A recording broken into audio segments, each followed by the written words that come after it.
Yo mga idol, kamusta? Sports Talk PH nga pala. Ang update kay Inoue, pag-usapan natin yan mga idol. Ngunit bago ang lahat ay huwag kakalimutang mag-subscribe at i-click ang notification bell button for more sports talk. So 3 linggo nga po bago ang nakatakdang laban ng current undisputed super bantamweight world champion Naoya Inoue kontra sa former unified world champion Muradjon Akhmadaliev, ay bigla itong binisita ng VADA para sa isang random blood testing. At kanina lamang po ay binunyag ng WBC President na si Mauricio Sulaiman na natanggap na daw nila ang resulta galing sa VADA at wala daw pong naging problema sa blood test kay Inoue dahil negatibo umano ang lahat ng resulta.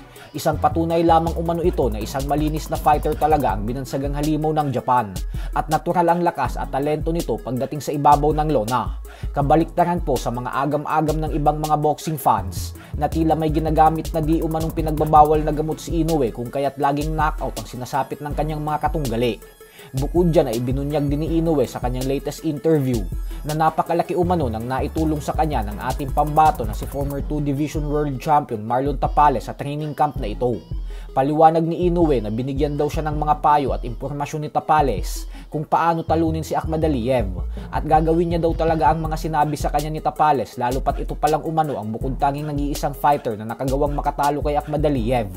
Dagdag pa ni Inoue na napakalaking bagay daw para sa kanya na naisama niya si Tapales sa training camp niya na ito dahil araw-araw daw siya nitong binibigyan ng matinding pagsubok sa mga sparring session nila kaya lubos umano ang kanyang pasasalamat sa ating pambato. Sa kabilang banda naman mga idol ay matapos nga pong makumpirma na hindi na mangyayari ang rematch sa pagitan ni Gervonta Tank Davis at Lamont Roach Jr.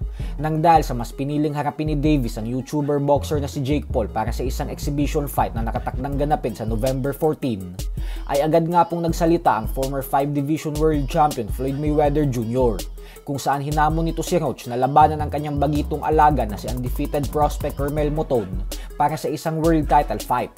Giit ni Mayweather na handa daw siyang gawin ang laban kahit siya pa ang gumastos ng lahat basta itaya lang ni Roach ang kanyang pinangahawakan na WBA Super Featherweight World Title Belt. Subalit mukhang malabo po itong mangyari dahil hindi po pumayag si Roach sa hiling ni Mayweather. At bagkus ang hinamon mismo ni Roach ay mismo si Mayweather na silang dalawa na lang daw ang magtuos. Bukod dyan ay binanatan din ni Roach si Moton at sinabing hindi niya daw ito lalabanan dahil parang siniswerte naman daw ito na magkakaroon ng isang shortcut patungo sa isang world title fight. Banat ni Roach na kailangan daw muna magpaataas ng ranggo ni Moton bago niya ito bibigyan ng pagkakataon na labanan siya. Hindi naman ito nagustuhan ni Moton at sinabing kahit daw si Roach ang kampiyon ay di hamak naman umano na mas sikat at mas malaki na ang kanyang pangalan kumpara dito. Bukod kay Mayweather at Carmel Moton ay maging ang current WBC lightweight world champion din na si Shakur Stevenson ay nagpakita din ng interes na gusto niya din umanong makalaban si Lamont Roach. Subalit ang problema nga po kay Roach ay masyadong nakatuon ng atensyon kay Tank Davis kung saan nagiging negatibong bagay na din ito para sa kanya gawa ng napakadami ng malalaking oportunidad ang siyang dumadating sa kanya na pinapalagpas niya. So hanggang dito na lang po muna tayo mga idol.